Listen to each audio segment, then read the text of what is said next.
अस्सलाम वालेकुम फ्रेंड्स। आज फिर मैं हाजिर हूँ एक नई वीडियो के साथ। तो आज का हमारा जो टॉपिक है वो है माइटोकॉन्ड्रिया। अब ये माइटोकॉन्ड्रिया होता क्या है?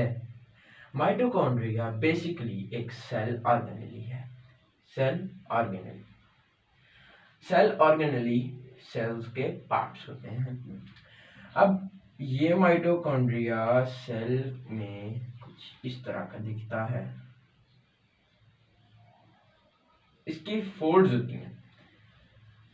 इसका सेल के अंदर काम, हर ऑर्गेनेल का सेल के अंदर अपना फंक्शन होता है और इसका फंक्शन है टू प्रोड्यूस एनर्जी। अब ये सेल के लिए एनर्जी प्रोड्यूस करता है।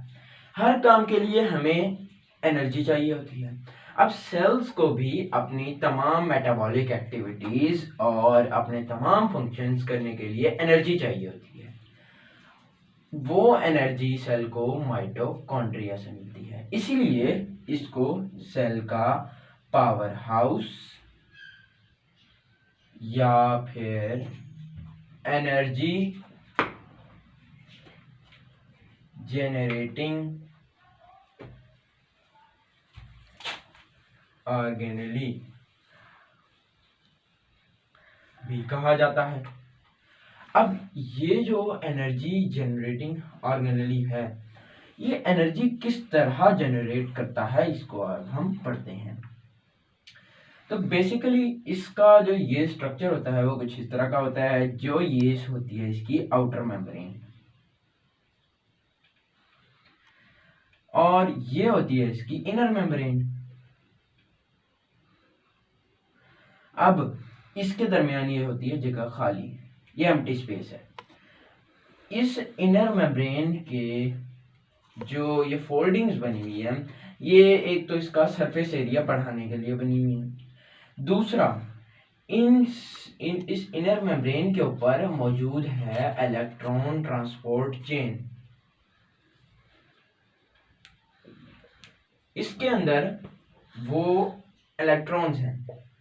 ये इलेक्ट्रॉन जब एक मॉलिक्यूल से दूसरे मॉलिक्यूल तक सफर करते हैं तो उसके दौरान एनर्जी रिलीज होती है और ये एनर्जी हमें एटीपी के फॉर्म में ही मिलती है। अब एटीपी क्या है?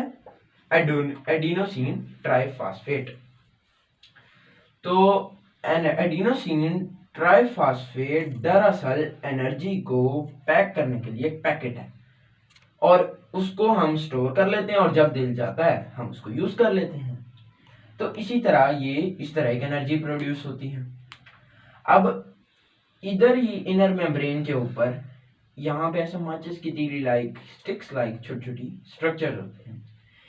इनको हम नाम देते हैं F1 पार्टिकल का। इस F1 पार्टिकल के ऊपर होता है एनर्जी सिंथेज एंजाइम। अब ये एनर्जी सिंथेज एंजाइम करता क्या है? ये एनर्जी सिंथेज एंजाइम जो है ये एनर्जी ही प्रोड्यूस करता है।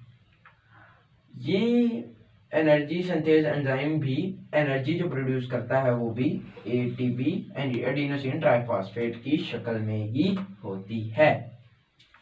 तो अब हमारा ये जो कंसेप्ट है ये क्लियर हो चुका है। अब इसके दरमियान जो इनर मेम्ब्रेन के अंदर जो जगह है, इधर एक फ्लूइड वैसे भरा होता है और इसको हम कहते हैं माइटोकॉन्ड्रियल मैट्रिक्स।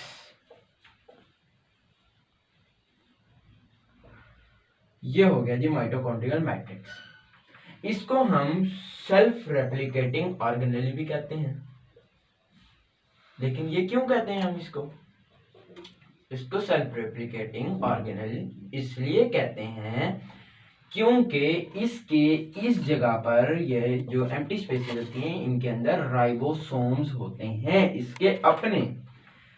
इसके अपने राइबोसोम सेल के राइबोसोम से छोटे होते हैं, लेकिन ये राइबोसोम्स भी प्रोटीन बनाते हैं और ये उस माइटोकॉन्ड्रिया की ज़रूरत को पूरा नहीं कर सकते, इसीलिए ये सिर्फ माइटोकॉन्ड्रिया की ज़रूरत का 10% ही बनाते हैं। बाकी जो प्रोटीन होती है वो माइटोकॉन्ड्रिया बाहर सेल से मंगवाता है। तो अब हमारा इस बारे में भी हो चुका है कंसेप्ट क्लियर कि माइटोकॉन्ड्रिया के अंदर भी राइबोसोम्स होते हैं और राइबोसोम्स कुछ प्रोटीन सेल से बाहर से मंगवाता है माइटोकॉन्ड्रिया। तो बस आज का हमारा ये टॉपिक इतना ही था। तो अगर आपको ये वीडियो पसंद आई हो तो please like share and subscribe. Thank you.